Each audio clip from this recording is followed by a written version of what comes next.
Hello friends, previous lectures में हमने cover किया मैथमेटिकल टूल। हमने पूरा चैप्टर पढ़ा है जिसमें 3 इंपॉर्टेंट सेक्शंस होते हैं। पहला ट्रिग्नोमेट्री, दूसरा डिफरेंशिएशन, तीसरा इंटीग्रेशन, और उसके बाद हमने डिफरेंशिएशन और इंटीग्रेशन के बेस पर आप ग्राफ्स का एनालिसिस कैसे कर सकते हैं इसका वीडियो देखा है। और अभी आज की क्लास में मैं आप लोगों से डिस्कस करूंगा कुछ प्रैक्टिस प्रॉब्लम्स जो मैंने आपको दी थी DPP1 और DPP2 या PP1 PP2 के फॉर्म में, जिसमें पहला आपका था प्रैक्टिस पेपर 1 जो ट्रिग्नोमेट्री पर बेस्ड था और दूसरा था प्रैक्टिस पेपर 2 जो इंटीग्रेशन और डिफरेंशिएशन के क्वेश्चंस पर बेस्ड था। इसमें सारे के सारे क्वेश्चंस तो मैं यहां पर सॉल्व नहीं करूंगा, बट यस कुछ ऐसे क्वेश्चंस जिनके बारे में मुझे आपको कुछ एक्सप्लेन करना है और बताना है और बहुत ज़रूरी है, उनको हम जरूर लेते हुए चलेंगे। तो मेरे पास DPP है, उसके अकॉर्डिंग मैं बात करता हूं।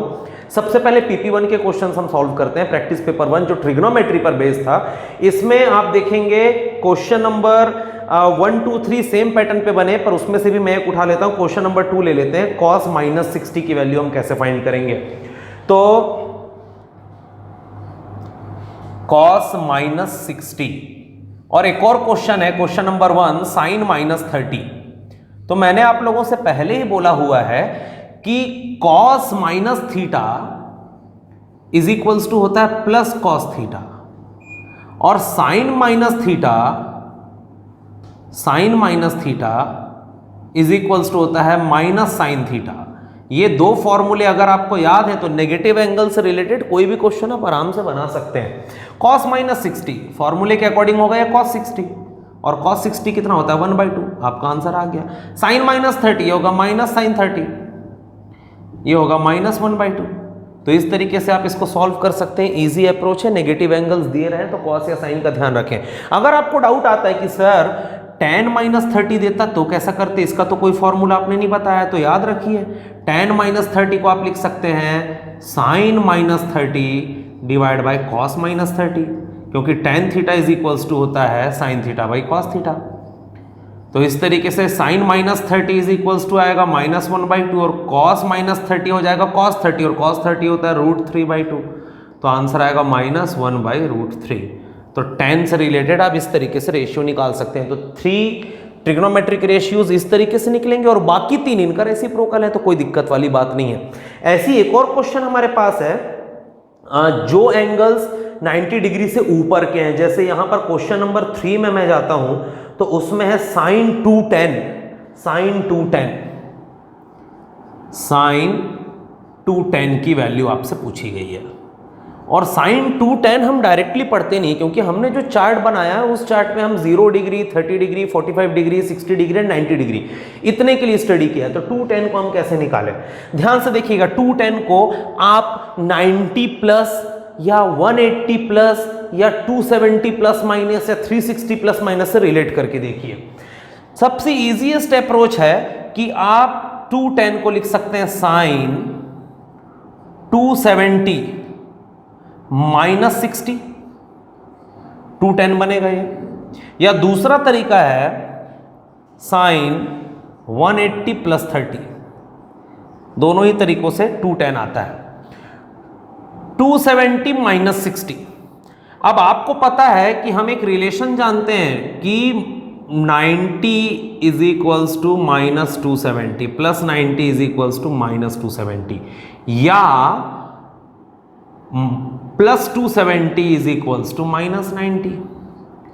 तो मैं +270 को -90 से रिप्लेस करता हूं, तो ये हो जाएगा sin 270 -60, ये हो जाएगा sin -90 -60, -90 -60 हो जाएगा sin -150, sin -θ इज -sin 150, और sin 150 को क्या लिख सकता हूं मैं? तो sin 90 प्लस 60। अब लगाइए formula sin a plus b का, तो ये हो जाएगा माइनस बाहर। sin a प्लस b का formula sin a cos b plus cos a sin b। Solve करेंगे आप, minus big bracket sin 90 1, cos 60 1/2 plus cos 90 0, sin 60 √3/2। Answer आएगा ये पूरा term 0, 1 into half is half minus, तो minus half will be your final answer. तो sine 2tan is equals to minus half first approach से। दूसरे approach पर जाते हैं 180 प्लस 30। तो अगर हम इस सेकेंड अप्रोच पर जाएंगे सेम क्वेश्चन को सॉल्व करने, sine 2tan is equals to sine 180 plus 30 पर अगर मैं अप्रोच करूं तो ये आएगा sine A cos B plus cos A sine B।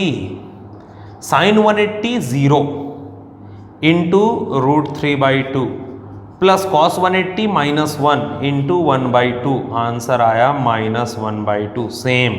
अब आप बोलेंगे सर 180 की वैल्यू कैसे पता, तो आप निकालिए ना, sine 180 is equals to sine 2 times 90 और साइन 2 थीटा का फॉर्मूला क्या होता है 2 sine theta cos theta. Sine 91 तो 2 इंटू 1 और कॉस 90 0, तो आंसर आ गया 0। तो साइन 180 की वैल्यू ऐसे निकालेंगे। सिमिलर कॉस 180 कैसे निकालेंगे उसको भी देख लीजिए। कॉस 180 इज इक्वल्स टू, इसको साइन 2 थीटा वाला फॉर्मूला नहीं दे सकते, इसको लिखिए कॉस 90 प्लस 90 और कॉस ए प्लस बी का फॉर्मूला क्या है, तो ये है cos A cos B minus sine A sine B.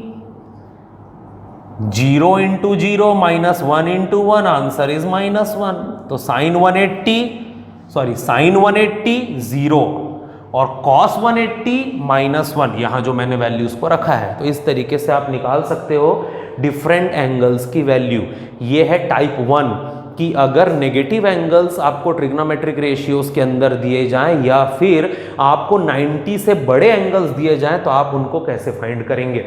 आगे बढ़ते हैं, इसमें एक और क्वेश्चन है, एक ट्रिग्नोमेट्रिक रेशियो दिया है साइन थीटा और बाकी की वैल्यूज पूछा है, कोसाइन एंड समथिंग, कोसाइन और टेंजेंट की पूछा है। पर मैं इसे ना बता के इसके नीचे का क्वेश्चन डील करता हूं, क्वेश्चन नंबर 5। क्वेश्चन नंबर 5 इसलिए क्योंकि उसमें क्वेश्चन नंबर 4 भी कवर होगा और साथ ही साथ कुछ और कॉन्सेप्ट्स भी आपके कवर होंगे। नेक्स्ट क्वेश्चन, क्वेश्चन नंबर 5, इसमें गिवन है हमको कि एक इंक्लाइन प्लेन है जिसके बारे में ये गिवन है कि इट राइजेस 1 in 10। तो ये हमारा इंक्लाइन प्लेन है सपोज, और इसकी एक्चुअल लेंथ भी गिवन है जो कि 5 मीटर। तो इंक्लाइन प्लेन जो कि जमीन से एक पर्टिकुलर इंक्लिनेशन पर है, इसकी एक्चुअल लेंथ है 5 मीटर। अब इसका बेस कितना बड़ा है और इसका परपेंडिकुलर कितना बड़ा है, इसके बारे में कोई भी डेटा गिवन नहीं, पर एक हिंट गिवन है। वो हिंट ये है कि इंक्लाइन प्लेन में आपको ये बोला जा रहा है कि जब आप इस प्लेन में ऊपर चढ़ते हैं तो हॉरिजॉन्टल डायरेक्शन में जब आप 10 मीटर कवर करोगे तो वर्टिकल केवल 1 मीटर जा पाओगे। 1 मीटर आप राइज करेंगे जबकि 10 मीटर आप डिस्टेंस कवर करें हॉरिजॉन्टली।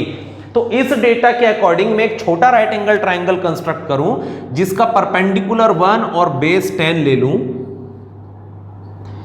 कि आप 1 मीटर ऊपर उठेंगे जबकि 10 मीटर आगे चलेंगे, और इसका हाइपोटेनियस कितना है मुझे नहीं पता, और इस एंगल को मैं थीटा लेता हूं रिफरेंस एंगल। तो थीटा के अपोजिट वाला बनेगा परपेंडिकुलर और थीटा के साथ वाला बनेगा बेस। तो यहां से निकलेगा tan थीटा। tan थीटा आता है परपेंडिकुलर बाई बेस, इसकी वैल्यू आएगी 1/10, तो निकल गया tan थीटा। अब ये जो छोटा राइट एंगल ट्राइंगल है, ये छोटा राइट एंगल ट्राइंगल उस स्पेसिफिकेशन को लेकर बनाया गया है जो आपको एक्चुअल राइट एंगल ट्राइंगल में गिवन है। तो अगर इसका इंक्लिनेशन थीटा है तो इसका इंक्लिनेशन भी थीटा ही होगा। पर बात यह है कि ये right angle triangle actual right angle triangle नहीं, ये केवल स्पेसिफिकेशन पे बनाया गया है, एक्चुअल ये है। और क्वेश्चन है कि इस एक्चुअल राइट एंगल ट्राइंगल जिसका इंक्लाइन प्लेन 5 मीटर लेंथी है और जिसका इंक्लिनेशन 1/10 है, तो उस केस में बोल रहा है इसकी एक्चुअल हाइट बताइए। तो एक्चुअल हाइट हमको निकालनी है, ये है एक्चुअल हाइट, और इस बड़े राइट एंगल ट्राइंगल के लिए ये है परपेंडिकुलर, हमें इसे फाइंड करना है। हाइपोटेनियस हमें गिवन है, पर उसके लिए हमको बाकी रेशियोज पहले निकालने पड़ेंगे। तो tan थीटा निकल गया। अब tan थीटा अगर निकल गया तो यहाँ पर पाइथागोरस थ्योरम लगाइए, hypotenuse square is equals to perpendicular square plus base square, छोटे वाले राइट एंगल ट्राइंगल के लिए। तो ये आएगा 1 square plus tan square equal to h square, तो h इक्वल टू आएगा अंडर रूट 1 प्लस 100 रूट 101, ये निकल गया हाइपोटेनियस। अब अगर ये हाइपोटेनियस है तो साइन थीटा निकालिए। साइन थीटा होता है परपेंडिकुलर बाय हाइपोटेनियस, तो साइन थीटा आएगा परपेंडिकुलर जो कि 1 और हाइपोटेनियस है रूट 101, ये निकला आपका साइन थीटा। अब अगर ये साइन थीटा है इस राइट एंगल ट्राइंगल के लिए, तो उस राइट एंगल ट्राइंगल का साइन थीटा भी इससे मैच होना चाहिए। तो उस राइट एंगल ट्राइंगल में sine theta is equals to कितना आएगा, वो आएगा परपेंडिकुलर बाय हाइपोटेनियस। परपेंडिकुलर वहां का अपने को नहीं पता, हाइपोटेनियस कितना है 5, और हमारे केस में परपेंडिकुलर कितना था 1 और हाइपोटेनियस कितना था रूट 101।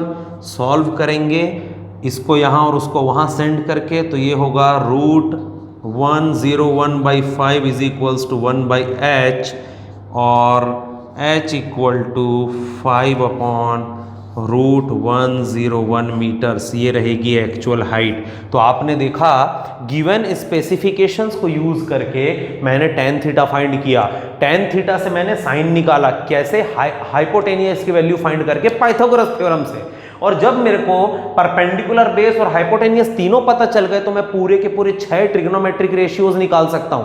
अब बारी आती कि मुझे क्या चाहिए, तो मुझे चाहिए परपेंडिकुलर, और परपेंडिकुलर निकालने के लिए कौन सा ट्रिग्नोमेट्रिक रेशियो बेटर है, साइन। तो हमने tan के थ्रू साइन फाइंड किया इसके लिए, पर इसमें जो साइन थीटा की वैल्यू है वो इसमें गिवन डेटा के अकॉर्डिंग है, हमारा एक्चुअल डेटा उससे डिफर करता है। पर हाँ एंगल दोनों में सेम है, इसलिए साइन थीटा रेशियो मेंटेन करेगा। मैं जो बात बोल रहा हूं कि छोटे राइट एंगल ट्रायंगल में सपोज साइन थीटा है 2/4, तो बड़े राइट एंगल ट्रायंगल में हो सकता है 20/40।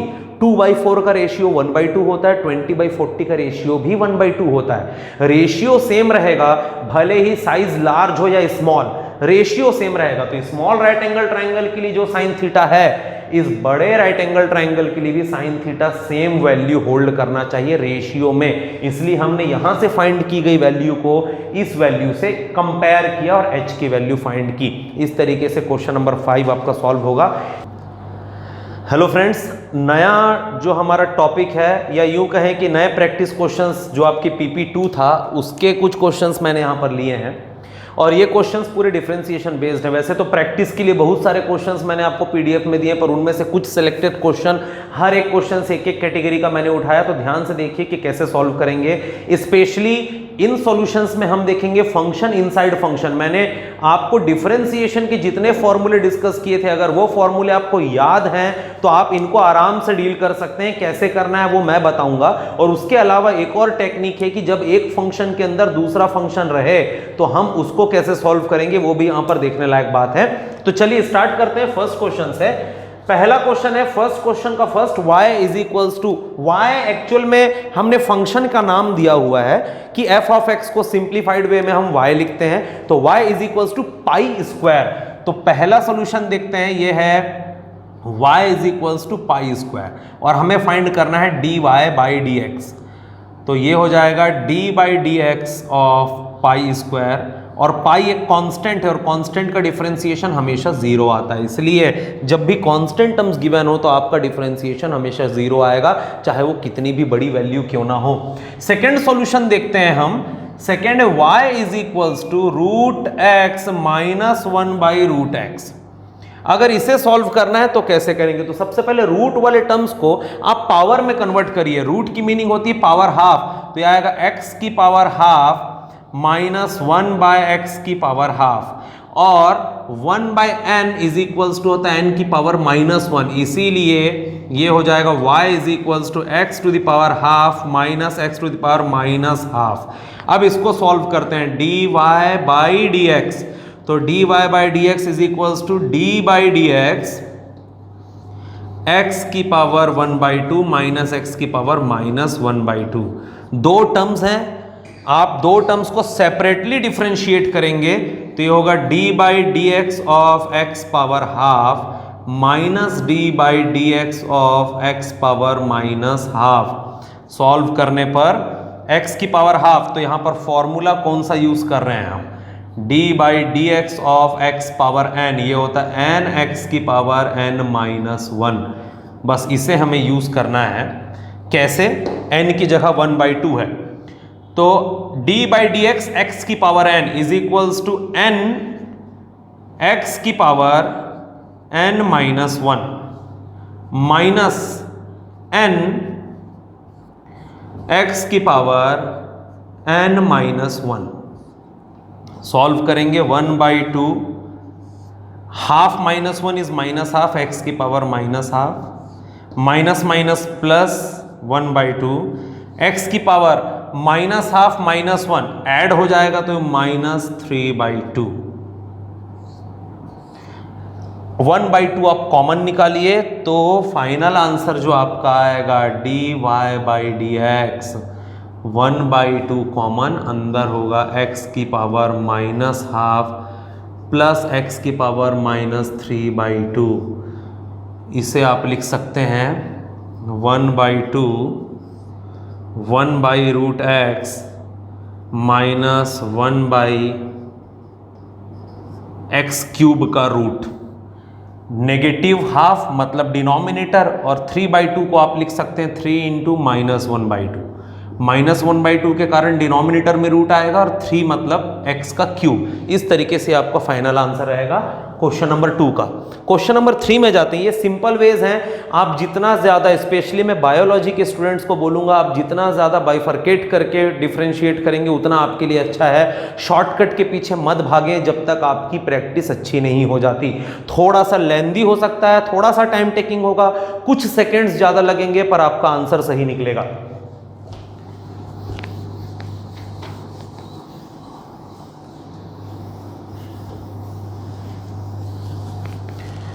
नेक्स्ट क्वेश्चन जो हमारा है वो है क्वेश्चन नंबर 3।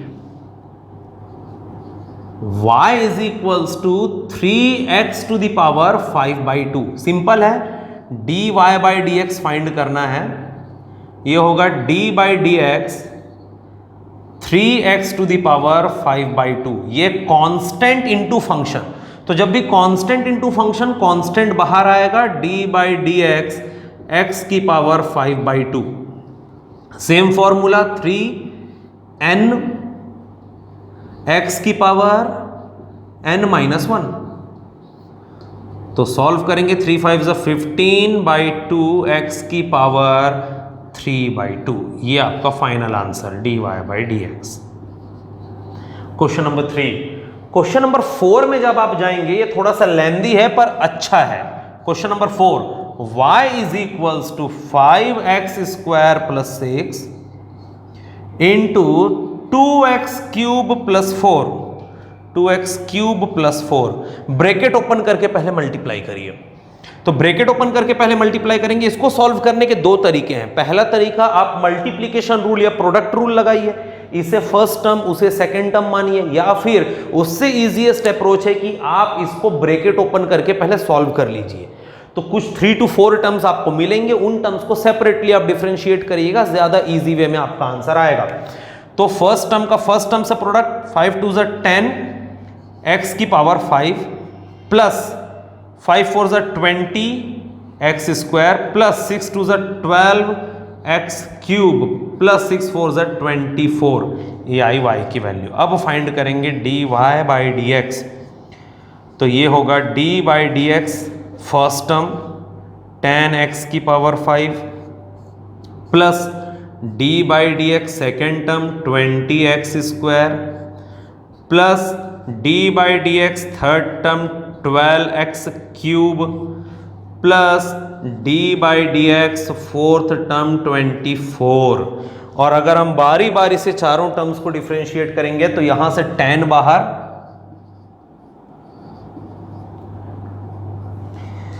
फर्स्ट टर्म से 10 बाहर आएगा x की पावर 5, तो 10 बाहर x की पावर 5 का डिफरेंशिएशन 5x की power 5 minus 1 plus second term से 20 बाहर आएगा, x² का डिफरेंशिएशन 2x की power 2 minus 1 plus third term से 12 बाहर लेंगे आप, x³ का 3x की पावर 3 माइनस 1 और लास्ट टर्म कांस्टेंट है, उसका डेरिवेटिव आएगा 0।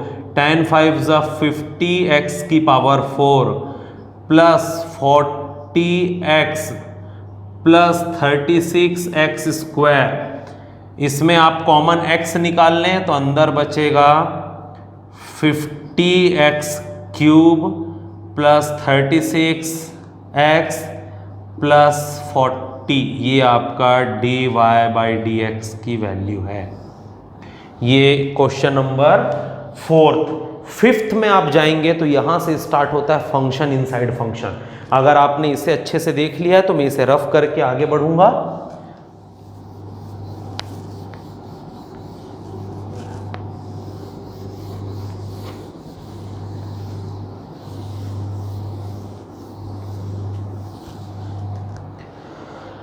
क्वेश्चन नंबर 5 में, क्वेश्चन नंबर 5 है y is equals to sine 3x।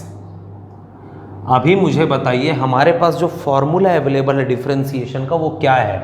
वो है y is equals to sine single x हो तो dy/dx इज इक्वल्स टू होता है cos x। ये हमारे पास अवेलेबल है फॉर्मूला।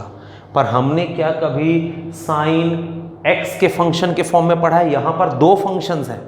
पहला x multiplied by 3 first function, और इस फर्स्ट फंक्शन को साइन के अंदर डाला गया वो है सेकेंड फंक्शन। तो फंक्शन के अंदर फंक्शन, जब भी ऐसा केस हो तो आप इसको एक्चुअल फॉर्मूले से रिलेट करें। तो एक्चुअल फॉर्मूला ये बोलता है कि साइन के अंदर जो भी हो वो अकेला होना चाहिए, उसके साथ कोई और नहीं होना चाहिए, तब हमारे पास फॉर्मूला है। पर यहां पर आप देख सकते हैं ये अकेला नहीं है, 3 टाइम्स x है। अब इसमें क्या करें? तो जब भी फंक्शन के अंदर फंक्शन वाले केस हो तो इंटरनल फंक्शन को हमेशा एक नया वेरिएबल कंसिडर करते हैं। ये एक्चुअल मेथड है, नया वेरिएबल कंसिडर करते हैं, वो है t। तो यहां पर let 3x is equals to t, हमने 3x को t मान लिया। तो y इज इक्वल्स टू क्या हो गया? y इज इक्वल्स टू हो गया साइन t। बट हमें जो चीज फाइंड करनी है वो है dy/dx, और y t का फंक्शन हो गया है तो ये हो जाएगा d/dx ऑफ साइन t। अब यहां पर मिसमैच स्टार्ट हो रहा है। एक्चुअल वेरिएबल x और ऊपर में है t, डिफरेंशिएट करना है x के रिस्पेक्ट में, पर आ गया है t। तो जब ऐसा मिसमैच हो तो हम क्या करते हैं? छोटी सी ट्रिक, हम इस पूरे टर्म में मल्टीप्लाई और डिवाइड करते हैं dt से, dt/dt, और हम एक्सचेंज कर लेते हैं नीचे की वैल्यूज को। ये dt को dx और dx को dt से रिप्लेस कर देंगे। तो ये हो जाएगा d/dt sine t multiplied bye dt/dx, इस तरीके से। और t की वैल्यू क्या है? t की वैल्यू है 3x, तो ये हो जाएगा d/dt sine t multiplied by d/dx, t की वैल्यू 3x। तो इस तरीके से थोड़ा सा ट्रिक लगाकर हमने t वाले फंक्शन को t के रिस्पेक्ट में और x वाले को x के रिस्पेक्ट में डिफरेंशिएट करने का प्लान किया। तो हमेशा ध्यान रखें जब भी फंक्शन के अंदर फंक्शन हो, इंटरनल फंक्शन को नया वेरिएबल कंसिडर करें तो फंक्शन उस न्यू वेरिएबल के फॉर्म में आएगा, पर डिफरेंशिएशन तो हमें ओल्ड वेरिएबल के रिस्पेक्ट में ही करना है। तो dy/dx निकालेंगे तो यहां पर मिसमैच आएगा, d/dx of sine new variable. तो क्या? तो इस नए वेरिएबल को, जैसे हमारा नया वेरिएबल यहां t था, तो बस हमने dt/dt से मल्टीप्लाई कर दिया इसे और डिनोमिनेटर के टर्म्स को एक्सचेंज कर लिया। तो हुआ ये कि t वाले सब एक तरफ आ गए और x वाले सब एक तरफ आ गए। यहां पर न्यूमरेटर में पहले से t था, डिनोमिनेटर में भी t आ गया, और यहां न्यूमरेटर में t और डिनोमिनेटर में x था, पर इसके न्यूमरेटर के t की वैल्यू को हमने ऑलरेडी हमारी कंसिडर की गई वैल्यू से रिप्लेस किया। अब t वाले टर्म्स एक साथ, x वाले टर्म्स एक साथ, सेपरेटली डिफरेंशिएट करिए। d/dt साइन t मैच कर रहा है d/dx साइन x से, ये आएगा cos t multiplied bye 3x, 3 बाहर और सिंगल x का डिफरेंशिएशन 1, तो आपका आंसर आया 3 cos t, और t की एक्चुअल वैल्यू रखिए तो dy/dx which is 3 cos t is equals to 3 cos 3x। ये आपका फाइनल आंसर है। तो जब भी फंक्शन के अंदर फंक्शन हो, आप इस रूल से सॉल्व करते हैं, इसे बोलते हैं चेन रूल। पर अगर चेन रूल थोड़ा लेंदी जा रहा है तो एक शॉर्टकट हमेशा याद रखिए, जो मैं यहाँ पर आपको डिस्कस करता हूँ। वो शॉर्टकट क्या है, देखिए, y is equals to sine 3x है। हमें फॉर्मूला पता है y is equals to sine single x का। यहां पर सिंगल x नहीं, x की फैमिली टाइप है, x के साथ 3 है, हो सकता है प्लस माइनस में भी कोई और होता। तो जब भी x अलोन ना आकर एक पर्टिकुलर फंक्शन के फॉर्म में आए तो हम क्या करेंगे, y equal to sine single x का डिफरेंशिएशन होता है cos single x। Similar y equal to sine x के फंक्शन का डिफरेंशिएशन होगा cos x का फंक्शन। कंपैरिजन, सिंगल x में सिंगल x तो 3x में 3x। पर ऐसा करने के समय आप एक बात याद रखेंगे कि actual formula means valid formula केवल सिंगल x का है, वैलिड फॉर्मूला x के फंक्शन का नहीं है। तो जब हम एक्चुअल फॉर्मूले से हमारे गिवन फंक्शन को जबरदस्ती कंपेयर करके ऐसा कुछ लिखें तो याद रखिए इसकी भरपाई भी हमको करनी है। इसलिए साइन x का cos x होता है, इस तर्ज पर हमने साइन 3x का cos 3x ले आया, पर इस 3x को अलग से डिफरेंशिएट करके मल्टीप्लाई करिए तो d by d x 3x। It means given function को आप इंटरनल फंक्शन को सिंगल कंसिडर करते हुए आंसर ले आए। जैसे साइन x का cos सिंगल x होता है, वैसी साइन x के फंक्शन का cos x का फंक्शन आएगा और जो इंटरनल फंक्शन है उसको अलग से डिफरेंशिएट करके इस पूरे आंसर से मल्टीप्लाई कर दीजिए तो आपका आंसर आएगा cos 3x इंटू 3 टाइम्स 1, तो सेम आंसर 3 cos 3x। तो जब भी फंक्शन इनसाइड फंक्शन का केस गिवन हो तो आप नॉर्मल डिफरेंशिएशन के फॉर्मूले टाइप ट्रीट करके आंसर लाएं और इंटरनल फंक्शन को अलग से डिफरेंशिएट करके पूरे आंसर से मल्टीप्लाई कर दें। इस तरीके से आपका आंसर निकल आएगा। तो या तो आप चेन रूल को फॉलो करें, नहीं तो इस शॉर्टकट टेक्निक को फॉलो करें। फिजिक्स में आपको इवेल्युएट करने कोई नहीं देगा कि आप उसको सॉल्व कैसे कर रहे हैं, बस हमारा आंसर एट द एंड सही आना चाहिए। तो इसे ध्यान रखेंगे। ये था एक्सप्लेनेशन क्वेश्चन नंबर 5 का। इसके बाद है क्वेश्चन नंबर 6। क्वेश्चन नंबर 6 को हम सॉल्व करेंगे डिवीजन रूल से। cos x upon 1 minus sine x है, तो इसको हम first function second function division rule से सॉल्व करेंगे। कैसे वो मैं डिस्कस करता हूं।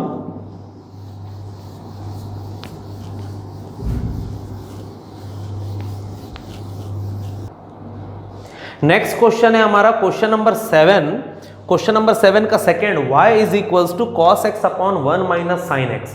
इसे हम डिवीजन रूल से सॉल्व करेंगे। तो यहां ध्यान से देखिए, y is equals to cos x upon 1 minus sine x, dy by dx निकालना है। डिवीजन रूल कैसे अप्लाई करते हैं, differentiation of first function multiplied by second, मतलब denominator as it is, minus differentiation of second function multiplied by first as it is, divided by second function का square.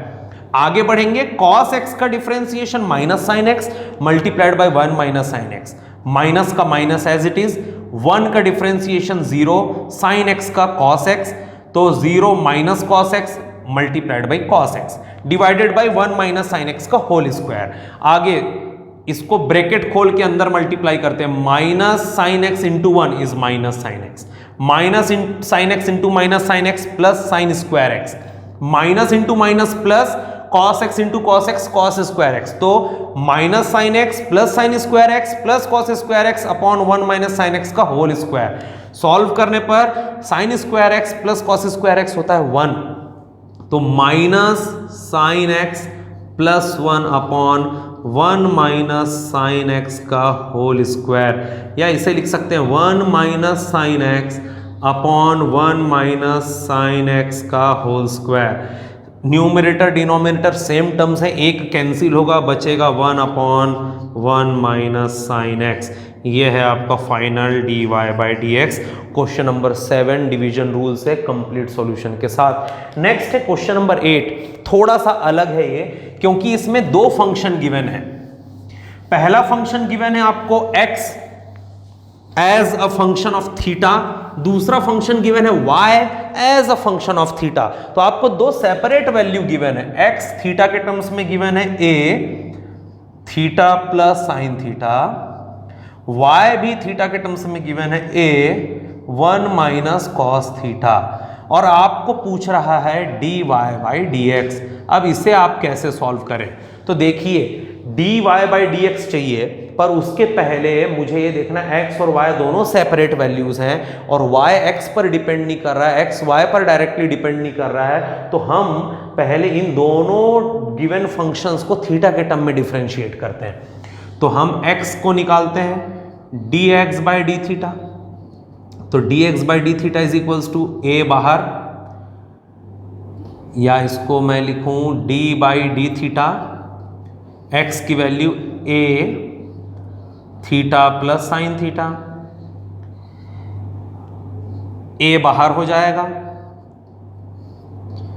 d by d theta theta plus d by d theta sine theta.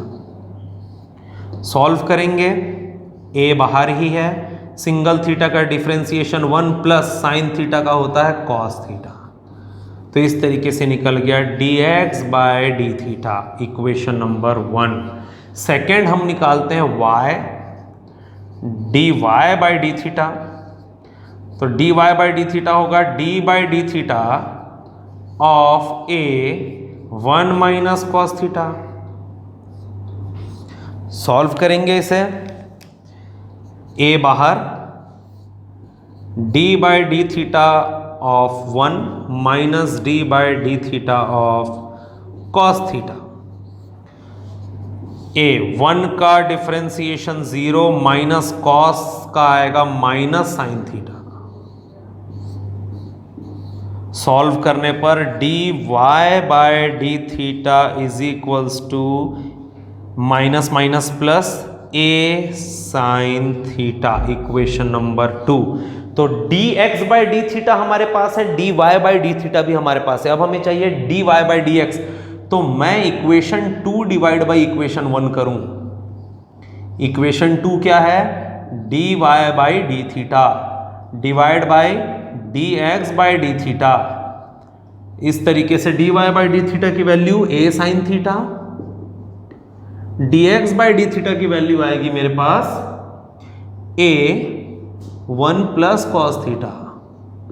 a से a cancel, d theta से d theta cancel, final answer आ गया dy by dx is equals to sine theta upon 1 plus cos theta. तो जब दो different functions किसी third variable के terms में दिए हों और एक को दूसरे के रिस्पेक्ट में डिफरेंशिएट करना हो, तो दोनों को बारी बारी से उनके रिस्पेक्टिव वेरिएबल्स के टर्म्स में हम डिफरेंशिएट करते हैं, देन फाइनली डिवाइड करके उनको रिलेट करते हैं। ये है क्वेश्चन नंबर 8, जिसमें दो अलग अलग फंक्शंस दिए थे और उनको रिलेट करते हुए डिफरेंशिएट करना था। लास्ट क्वेश्चन एक डिफरेंट कैटेगरी, जिसमें हमको वैल्यू पुट करनी है वेरिएबल की, देन आंसर बताना है। क्वेश्चन नंबर 11, उसमें डिस्प्लेसमेंट गिवन है हमें टाइम के फंक्शन के फॉर्म में, और वेलोसिटी और एक्सेलरेशन को पूछा जा रहा है। मतलब हमें पता होना चाहिए कि डिस्प्लेसमेंट अगर x है तो वेलोसिटी फर्स्ट डेरिवेटिव होता है डिस्प्लेसमेंट का विथ रिस्पेक्ट टू टाइम, और एक्सेलरेशन फर्स्ट डेरिवेटिव होता है वेलोसिटी का विथ रिस्पेक्ट टू टाइम। तो गिवन क्या है हमें? गिवन है x इक्वल टू क्या? 2t cube minus 3t square plus 2t plus 2। v is equals to क्या आएगा? dx by d t. Solve करेंगे, 2t क्यूब का 3t की power 3 minus 1 minus 3t square का 2t की power 2 minus 1 plus 2 single t का 1 और 2 का होता है 0। 2 3 ज़ा 6t स्क्वायर माइनस 2 3 ज़ा 6t प्लस 2, यही वेलोसिटी की वैल्यू। और हमें वेलोसिटी की वैल्यू पूछ रहा है t इक्वल टू 2 पे, तो एट t इक्वल टू 2 जहां जहां पर एक्सप्रेशन में t है वहां 2 रख दें, तो velocity is equals to 6 2 square minus 6 into 2 plus 2, तो आंसर 2 2 ज़ा 4 6 ज़ा 24 माइनस 6 2 ज़ा 12 प्लस 2, तो 24 माइनस 12 इज 12 प्लस 2 इज 14, तो आंसर आपका आएगा v is equals to 14 metre per second. Same acceleration निकालना है, तो एक्सेलरेशन होता है dv बाई dt, तो d by dt of v की वैल्यू 60 स्क्वायर माइनस 60 प्लस 2, 6 बाहर, t स्क्वायर का 2 t की power 2 minus 1 minus 6 single t का 1 और 2 जो कांस्टेंट है उसका डिफरेंशिएशन 0, 6 2 ज़ा 12t माइनस 6, ये है एक्सेलरेशन की वैल्यू। Again at t equal to 2 acceleration कितना आएगा, 12 इंटू 2 माइनस 6, तो 12 into 2 minus 6, 24 minus 6 18 metre per second square. इस तरीके से आपको डिफ्रेंशिएट करके देन वैल्यूज पुट करनी है अगर किसी पर्टिकुलर वैल्यू पर आपको आंसर पूछा गया है तो। Thank you. आगे PP2 के इंटीग्रेशन बेस्ड क्वेश्चन है। इसमें मैंने प्रैक्टिकल अप्रोच पर जो कैसे हम इंटीग्रेशन को यूज कर सकते हैं ये मैंने आपको प्रीवियस लेक्चर जब मैंने इंटीग्रेशन पढ़ाया उसमें बताया भी है, सर्कल के एरिया के फॉर्म में। यहाँ पर प्रैक्टिस पेपर के कुछ क्वेश्चंस हैं जिनको डिस्कस करना मुझे जरूरी लगता है, इसलिए मैं यहाँ पर आपसे डिस्कस करूंगा। सबसे पहला क्वेश्चन है क्वेश्चन नंबर 2 का first, y equal to x cube. इसे हमें इंटीग्रेट करना है within limits x equal to 2 to x equal to 4। कैसे करेंगे? Integration y dx from 2 to 4, y की वैल्यू x क्यूब, तो integration x cube dx from 2 to 4। Formula कौन सा लगेगा? x की पावर n dx, जो होता है x की power n plus 1 upon n plus 1। तो x की जगह x है और n की जगह 3 है, तो फॉर्मूला लगाएं। तो x की power 3 plus 1 upon 3 plus 1 plus c, और लिमिट जाएगी 2 टू 4। अब ये c क्या है? c है इंटीग्रल कांस्टेंट। इंटीग्रल कांस्टेंट क्या है? बाय डिफॉल्ट एक ऐसा कांस्टेंट टर्म जो शायद एक्चुअल फंक्शन में प्रेजेंट था पर बाद में वो गायब हो गया। कैसे? उसका एग्जांपल देखते हैं। सपोज मेरे पास एक फंक्शन है y is equals to 2x plus 3। मैं जब इसको डिफ्रेंशिएट करूंगा y dash dy by dx तो आंसर आएगा 2। अब जब मैं इस डिफरेंशिएट किए गए फंक्शन को इंटीग्रेट करूंगा वापस से y डैश dx, तो इंटीग्रेशन 2 dx, और इस केस में आंसर आएगा 2x। अब मुझे एक चीज बताइए, एक पर्टिकुलर फंक्शन को जब हम डिफरेंशिएट करें और बाद में फिर से इंटीग्रेट करें तो इंटीग्रेशन और डिफरेंशिएशन एक दूसरे के इनवर्स ऑपरेशंस हैं। तो जब एक पर्टिकुलर फंक्शन को मैं डिफरेंशिएट करूं तो एक नई वैल्यू आती है, और इस नई वैल्यू को जब मैं वापस से इंटीग्रेट करूंगा तो सेम फंक्शन आ जाना चाहिए जो पहले था। इसका मतलब इस फंक्शन को डिफरेंशिएट किया तो ये आया, और इसको इंटीग्रेट करने पर वापस वो आना चाहिए, पर आ रहा अधूरा है। तो इसलिए हमेशा इंटीग्रेशन के आंसर के साथ एक कांस्टेंट टर्म को हम लिखते हैं, क्योंकि जब भी किसी कांस्टेंट टर्म को डिफरेंशिएट करो तो वो जीरो होता है, और इस कारण इंटीग्रेट करते समय हम उसको काउंट नहीं करते जीरो को, और इस कारण ये खाली स्पेस रह जाता है। तो कभी भी जब आप इंटीग्रेट करें किसी गिवन फंक्शन को तो पूरे आंसर के साथ इंटीग्रल कांस्टेंट c जरूर लिखें। इसकी वैल्यू मैथ्स में ज्यादा बार नहीं कंसिडर की जाती पर फिजिक्स में जरूर की जाती है। इवन आप कई सारे चैप्टर्स स्टडी करेंगे, स्पेशली ट्रांजिएंट एनालिसिस जब आप पढ़ते हैं, डीसी ट्रांजिएंट, आरएल और आरसी सर्किट के लिए वोल्टेज राइज फॉल के लिए एक्सप्रेशन, तो उसमें इसका बहुत इंपॉर्टेंट रोल है और काफी सारे क्वेश्चंस में भी है। तो इसलिए याद रखें, किसी गिवन फंक्शन को डिफरेंशिएट करने पर एक आंसर मिलेगा और उस आंसर को वापस इंटीग्रेट करने पर सेम फंक्शन रिपीट होना चाहिए। इसीलिए हम हमेशा बाय डिफॉल्ट इंटीग्रल कांस्टेंट लिखते हैं। तो x क्यूब को डिफरेंशिएट करूंगा तो इतना आएगा plus integral constant limit 2 to 4। x की power 3 plus 1 is equals to x की power 4 upon 4 plus c limit from 2 to 4। अब लिमिट कैसे पुट करेंगे, वेरिएबल टर्म्स में हमेशा अपर लिमिट आएगी माइनस सेम टर्म में लोअर लिमिट। तो यहां पर x की जगह अपर लिमिट, ये आया नया टर्म 4 की पावर 4/4, माइनस x की जगह लोअर लिमिट, तो ये आया दूसरा टर्म, और इस पूरे के साथ प्लस c में लिमिट का कोई इफेक्ट नहीं पड़ेगा बिकॉज c कांस्टेंट टर्म है, लिमिट केवल वेरिएबल्स में आती है। 4 की पावर 4/4 ये आ गया 4 क्यूब, 2 की पावर 4 ये होता है 16/4 आ गया 4 क्यूब मतलब 64 माइनस 4 इज 60, तो आपका फाइनल आंसर आएगा 60 प्लस c। ये है आपका क्वेश्चन नंबर 2 का फर्स्ट, कि कैसे इंटीग्रेट करें, इंटीग्रेशन कांस्टेंट क्यों लें, और उसके बाद लिमिट पुट करके आंसर कैसे लेकर आएं। अगला क्वेश्चन ज्यादा इंटरेस्टिंग है क्योंकि वो फंक्शन इनसाइड फंक्शन का केस है, उसको देखिए ध्यान से।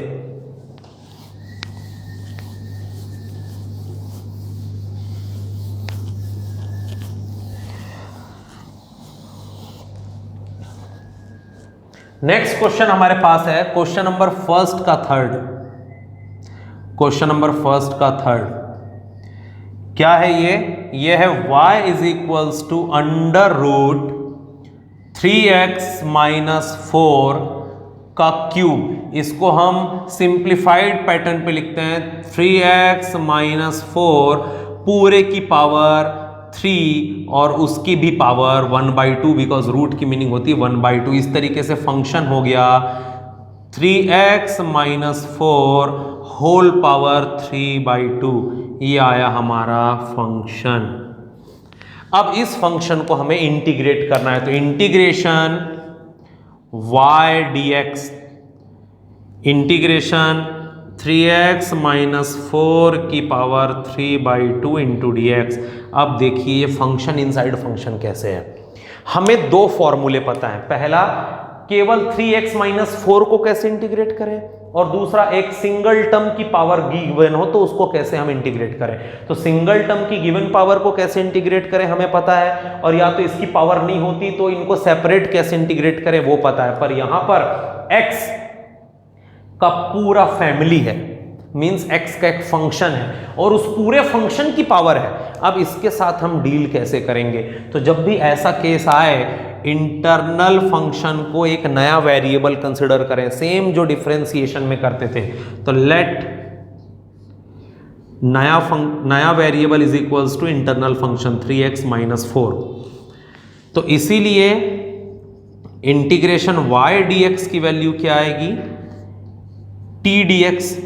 अब अगेन मिसमैच, ये t dx नहीं, t की पावर 3/2 इंटू dx।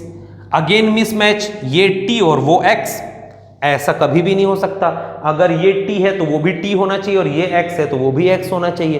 अब हम क्या करें, हमने अपनी सरलता के लिए इसको t में कन्वर्ट किया, तो हमें dx को भी dt में कन्वर्ट करना पड़ेगा। कैसे करेंगे, यहां से आपने t equal to 3x minus 4 लिया था, इसको डिफ्रेंशिएट करिए x के रिस्पेक्ट में, तो dt by dx is equals to आएगा d by dx 3x minus 4। Solve करेंगे तो 3x का आएगा 3, 4 का आएगा 0, तो इस तरीके से आपका dt by dx is equals to आएगा 3 और dx इज इक्वल्स टू आएगा dt by 3 equal to dx। तो बस dx को रिप्लेस करेंगे dt बाई 3 से, तो यहां पर वापिस आएंगे हम integration y dx is equals to integration t की पावर 3/2 इंटू dx की जगह आएगा dt बाई 3। 1/3 बाहर ले लें, इंटीग्रल t की पावर 3/2 इंटू dt। बस सिंप्लीफाइड वे में इसको इंटीग्रेट करेंगे, तो integration y dx is equals to 1/3 बाहर, t की पावर 3/2, t की power 3/2 plus 1 upon 3/2 plus 1। Solve करने पर 1/3, 3/2 प्लस 1 t की पावर 5/2 अपॉन 5/2। ओपन करेंगे ब्रैकेट, तो 1/3 t की पावर 5/2 इंटू 2/5। y 2/5 डिनोमिनेटर ऊपर जाएगा तो उल्टा हो जाता है, तो 5 3 15, 2/15 t की पावर 5/2 और t की एक्चुअल वैल्यू क्या है? t की एक्चुअल वैल्यू है 3x माइनस 4, यहां पर हमने कंसिडर किया था। तो फाइनल आंसर जो हमारा आएगा integration y dx is equals to 2/15 3x minus 4 की पावर 5/2, ये हमारा फाइनल आंसर है। तो याद रखें, जब भी फंक्शन के अंदर फंक्शन है, इंटरनल फंक्शन को एक वेरिएबल माने और उसको एक्चुअल वेरिएबल के रिस्पेक्ट में डिफरेंशिएट करें। इससे क्या होगा? इससे आपको dx की वैल्यू उस नए वेरिएबल के टर्म्स में मिलेगी और इसको हम यूज करेंगे यहां, बिकॉज जब हम इंटरनल फंक्शन को नए वेरिएबल के फॉर्म में रिप्लेस करेंगे तो dx को भी उस नए वेरिएबल के फॉर्म में रिप्लेस करना पड़ेगा, जो रिप्लेसमेंट यहां से होगा। इस तरीके से पूरा फंक्शन जो पहले x का था वो t का हो जाएगा। देन इसको इजीली हम इंटीग्रेट करेंगे और फाइनल आंसर जब आएगा, उस फाइनल आंसर में t की वैल्यू मींस उस नए वेरिएबल की वैल्यू हमारे पुराने वेरिएबल के टर्म्स में पुट करके फाइनली आंसर करेंगे। ये हमारा एक्चुअल मेथड है। अब इस मेथड में भी आप शॉर्टकट यूज कर सकते हैं, पर याद रखें जो शॉर्टकट मैं अभी डिस्कस करूंगा वो हर जगह एप्लीकेबल नहीं है। वो शॉर्टकट केवल वहां एप्लीकेबल है जहां पर इंटरनल फंक्शन x की सिंगल पावर के टर्म्स में है। x की मल्टीपल पावर्स के लिए वो शॉर्टकट बिल्कुल अवेलेबल नहीं। पर डरने की बात नहीं है, आपको फिजिक्स में ऐसे क्वेश्चन ही नहीं मिलेंगे जिसमें मल्टीपल पावर वाले टर्म्स अंदर आए। तो सिंगल पावर वाले टर्म्स के लिए आप बिल्कुल बेझिझक उस शॉर्टकट टेक्निक को यूज कर सकते हैं। कैसे? तो यहां देखिए, जैसा कि मैंने आपको डिफरेंशिएशन के केस में बताया था वैसे यहां बता रहा हूं। एक्चुअल आंसर को मैं डिस्टर्ब नहीं करूंगा, हम मैच करेंगे कि हमारी एक्चुअल टेक्निक से जो आंसर आया है शॉर्टकट से भी वही आंसर आना चाहिए। तो यहां देखिए, हमें पता है, क्या पता है कि इंटीग्रेशन सिंगल x की पावर 3/2 dx क्या होगा? तो ये होगा x की पावर 3/2 + 1 अपॉन 3/2 + 1। हमें ये पता है। तो अगर सिंगल x के लिए आंसर वो होता तो x के फंक्शन के लिए आंसर क्या होना चाहिए? सेम मैनर पे आगे बढ़ते हैं। x के फंक्शन की पावर 3/2 का इंटीग्रेशन होना चाहिए x का फंक्शन की पावर 3/2 + 1 अपॉन 3/2 + 1। पर हमको पता है कि ये एक्चुअल टेक्निक नहीं है, हमने कुछ तो भी झोल किया है और इस झोल को हमको प्रॉपर मैनेज करना पड़ेगा। कैसे?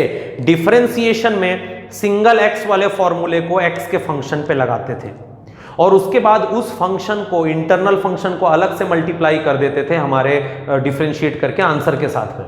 मैं क्या बोल रहा हूं उसको कैच करिएगा। जब भी फंक्शन के अंदर फंक्शन का केस आता था डिफरेंशिएशन में, हम एज इट इज डिफरेंशिएट करते थे। सिंगल x वाले टर्म को जैसे करते हैं वैसे x के फंक्शन को भी सिंपल डिफरेंशिएट करते थे। बाद में अपनी इस गलती को रिपेयर करने के लिए हम इंटरनल फंक्शन को अगेन डिफरेंशिएट करके एक्चुअल आंसर से मल्टीप्लाई करते थे। यहां पर हम क्या कर रहे हैं? फंक्शन के अंदर फंक्शन का केस है। अगेन हम इस इंटरनल फंक्शन को एक सिंगल वेरिएबल मानकर सिंप्लीफाइड वे में आंसर कर रहे हैं और इस आंसर को रिपेयर करने के लिए हम इंटरनल फंक्शन को फिर से डिफरेंशिएट करेंगे, पर डिफरेंशिएशन में उस डिफरेंशिएट किए गए इंटरनल फंक्शन को मल्टीप्लाई करते थे, यहां पर डिवाइड करेंगे। डिफरेंशिएशन के केस में इंटरनल फंक्शन को डिफरेंशिएट करके एक्चुअल आंसर से मल्टीप्लाई करते थे।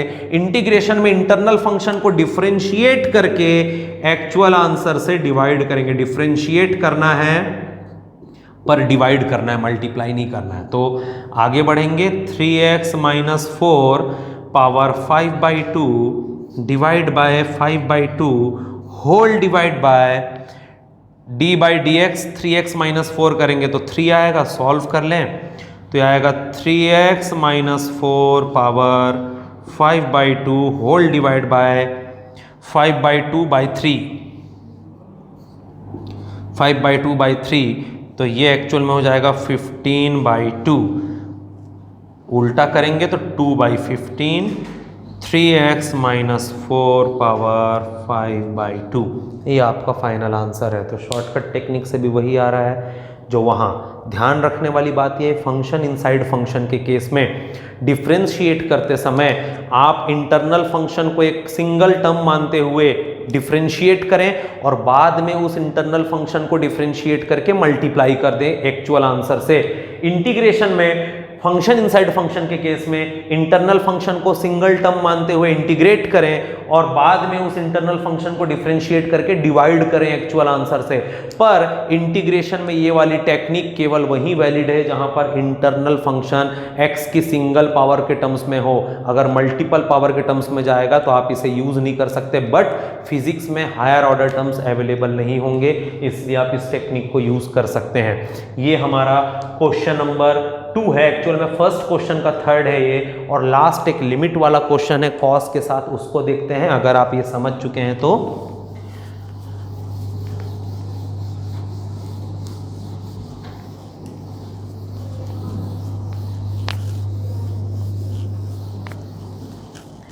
लास्ट क्वेश्चन हमारा थर्ड, इंटीग्रेशन -π/2 से +π/2 cos x dx।